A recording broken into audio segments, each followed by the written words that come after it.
Thank you guys for joining this mini series all about taste. This is lesson number 3. We are diving deep into acidity. If you guys want the full 10-minute video and the in-depth write-up that we do, send me a DM or hit the link in our bio and check out our coffee subscription. Acidity in coffee is really misunderstood, and it is one of the things that I'm really passionate about because it produces a lot of really great tasting coffees. We're going to be talking about the origins that produce less or more acidity within your coffee, as well as what variables affect it. So let's get to it. Now, this week we have a lot to unpack. Just like last week, we are going deep on acidity. There are 5 main natural organic acids that are found within coffee. There's 5 main ones we're going to cover. There's a lot more that we could dive into because coffee is one of the most complex liquids that you can drink, more so than wine, more so than other beverages. So those 5 acids that we're going to cover are citric, malic, acetic, lactic, and phosphoric. Those are the 5 main that we're going to cover. The first is the most common, which is citric. Citric acid is probably the easiest to identify, and that is because it is exactly what you think of with lemon or lime or citrus, hence the name citric. So in the coffee that we sent you guys this week, which is a Papua New Guinea Jimmy River organic, it is incredible. I thought about trying to make it a tier 1 because it is of that caliber, but I am hard and fast on our tier 1s only receive a cupping score of 90 or better, and this did not. So beside the point, the reason we selected that coffee is because it is high in citric acid. Citric acid is what is going to give you those lemon and lime tasting notes. So the lemon and lime tasting notes that you find within this coffee come from the citric acid. You're going to notice this when your mouth juices or kind of salivates and it wants to curl the edges of your tongue. With the experiment we did last week, if you guys haven't gotten that video and want it, shoot me a DM, shoot me an email, and I'll get it to you. But beside the point, lemon and lime acidity makes the sides of your tongue want to curl, and that is going to be citric acid. It's the number 1 most common acid found within coffee. Next is malic acid. Malic acid is also really common. If you get a pack of sour gummy worms, you'll find citric acid and malic acid on the back of the ingredients. That's because that's what makes things sour and also a little sweet. So malic acid is more so of what you get with a green apple, pear, or banana. So if you bite into a green apple, it's really crisp, it's really juicy, it's also kind of tart. A banana, though, has a more drying mouthfeel. So think of a really ripe banana that's going to kind of give your mouth that very kind of dry, and it'll kind of suck the moisture out of your mouth, it'll feel like. Also, a pear also has kind of some of that in between of, you have some tart pears, also a little sweet. It also has some of those drying tendencies like a banana. So that's why I chose those 3 fruits, because they all are high in malic acid.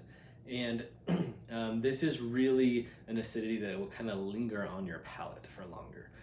So if you get a coffee that kind of lingers and hangs out on your mouth after you swallow the coffee, that is probably because it's high in malic acid. Really tasty.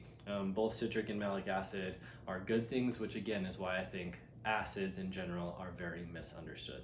The next one we want to dive into is acetic acid.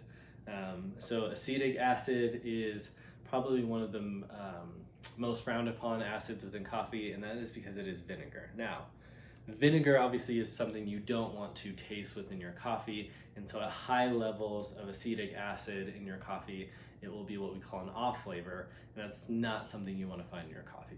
But at lower levels, it really does help balance the citric and malic acid and helps you really pull out more of those lime notes. So it wouldn't surprise me at all if there's a decent amount of acetic acid to help balance our citric acid that is found within this coffee.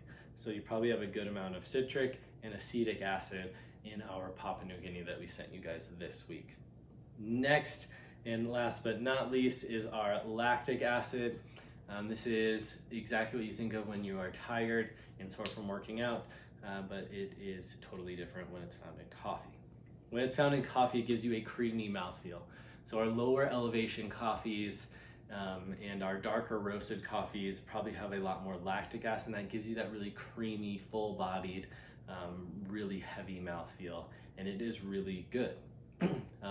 Another acid that you wouldn't necessarily think of when it comes to mouthfeel, which was a lesson number 1 we had in this mini series, but it has a huge impact on it.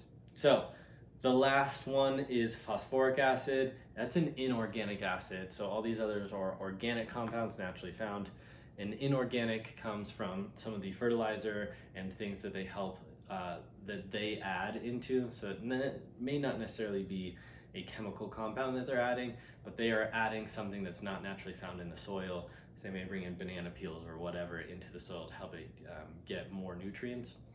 And so that will give it the phosphoric acid, and that will give you some of those really high levels of tropical fruits like mango and sweet pineapple. That comes from the phosphoric acid, which is found in a lot of coffees. So just because it's inorganic doesn't mean it's a bad thing by any means. It produces some really great flavors. Volcanic soil is high in phosphoric acid, and so sometimes it is also naturally found within soil. So the next thing that we want to dive into is what causes coffees to have more or less acidity. The first thing is going to be elevation. Higher elevation coffees naturally will have more acidity, and that is because they produce lower temperatures. So those berries and the cherry on the outside of the coffee bean has less, more extreme temperatures. So hot in the day, but cooler at night. And that allows the berry to ripen for a longer period of time because it's not just baking in that hot sun all the time. With that, those organic compounds have a lot longer to develop. That's why you will get more naturally occurring acids in higher elevation coffees. Lower elevation coffees don't have those extreme temperatures. They're in the sun for a lot longer, and because of that, you have a lot less acid. So if you're not into bright, fruity, citrusy coffees and you like more of a rich, full-bodied coffee, there's nothing wrong with that at all. You should look for lower elevation coffees like Brazil's, like Mexico's. So those are some ways that you guys can kind of pull out higher elevation coffees, lower elevation, and what's going to give you more or less acid. The next thing is going to be roasting. So for our roasters that are joining us now in our subscription, this is a big thing. The shorter your roast, the higher levels of acid that you're going to find in your coffee, or acidity, I should say, but those are interchangeable. So a high input, high heat roast in the beginning will get that roast curve really moving, and a lower end temperature, a little bit less development, will give you a lot more acidity within your coffee. So if you're wanting to pull out lemon, lime, and more of a bright fruity coffee, you're going to want a shorter, lighter roast. So if you guys go to a coffee shop and they have a light, medium, and dark roast, you like a brighter, fruitier coffee, get the light roast. So I shoot for 15% development on our more fruit-forward acidic coffees, and that's because I'm really trying to play on that. Our Papua New Guinea, I hit 15%, a lower end temperature under 400 or right at it, and I really push the beginning phase of that roast hard to really pull out the acidity in that. Next is going to be our processing method. This is probably one of the hardest to understand and most confusing things, but is really interesting to learn about. So the processing method for a wash will actually have higher levels of acidity in your coffee, which is counterintuitive. Naturals we tend to think of as being more fruit-forward coffees, and we associate fruit with acidity. However, a washed coffee, it sits in a lot of water. That degrades some of those acids and brings out a much cleaner cup. So with that, you're going to remove some of the sucrose and fructose, which are the sweetness, which is what we talked about last week, that is naturally found within coffee. So when you wash a coffee a bunch, you lose some of that sweetness that's naturally found within the bean, which then allows for the acidity to really be brought up. So less sweetness, higher acidity, you're going to taste that acidity more. In a natural, where the cherry is left on the outside of the bean, you are going to get more of your sweetness that is going to be left in there because it's not washed, and that will balance out that acidity. So washed coffees, that water hits it, it lowers the sweetness, your acidity still up here. In a natural, that sweetness is left in there and it balances it out. It makes for a really complex coffee.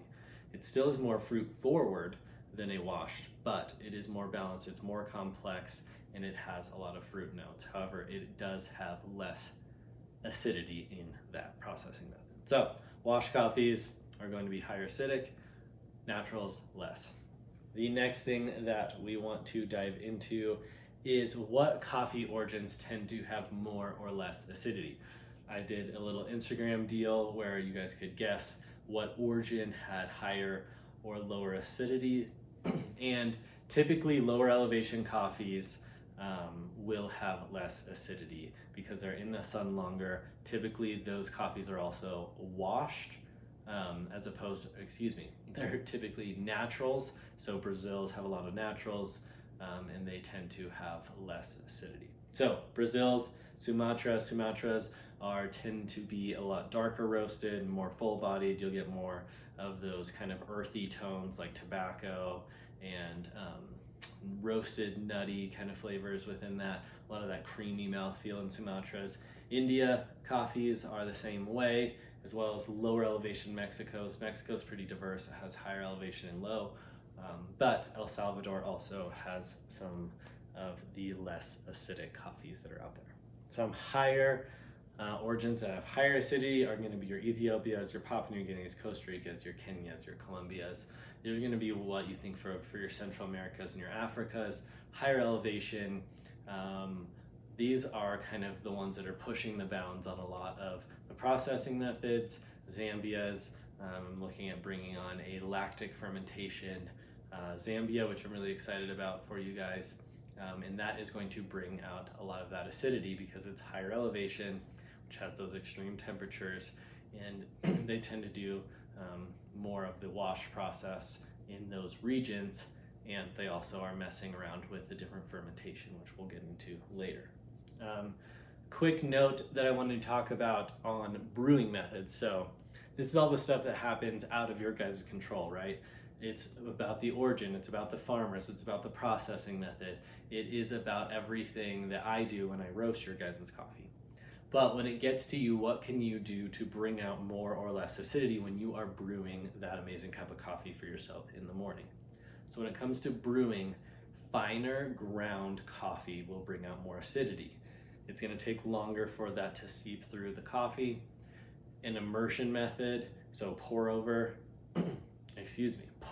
versus immersion method. Pour over is going to bring out a lot more acidity, and time. So shorter time is going to also bring that out. So the less time that it's sitting in there or that you're brewing for, higher temperature, finer grind, and pour over are all going to have an impact. So think of the difference between cold brew and a really hot V60 that you're brewing right off a boil. The difference in acidity is going to be pretty drastic. That's because you have higher temperature, finer grinds, and a shorter brewing process as opposed to your cold brew, which is cold, coarse ground and over a longer period of time. So if you guys want to mess with those variables when you're brewing, do pour overs, do a French press, mess with your grind settings, mess with your temperature even. Do a V60 with really hot right off the boil, do one that is cooled off for some time, and then see what acidic levels that you get within the taste. So if you guys have any questions, please reach out to me. I love hearing from you guys. I love connecting with you all. If you guys, our craftsmen, creators, or artists, please reach out to me. This week for our level 1 subscribers, they got a Catalier made leather good. Catalier is a dear friend of ours. His name is Ryan. He's an amazing man. He does amazing leather work. He has purses, bags, backpacks, you name it. He has it all. He does amazing work. My wallet that I've carried, I think I've had this thing for 4 years. It still looks like it's brand new.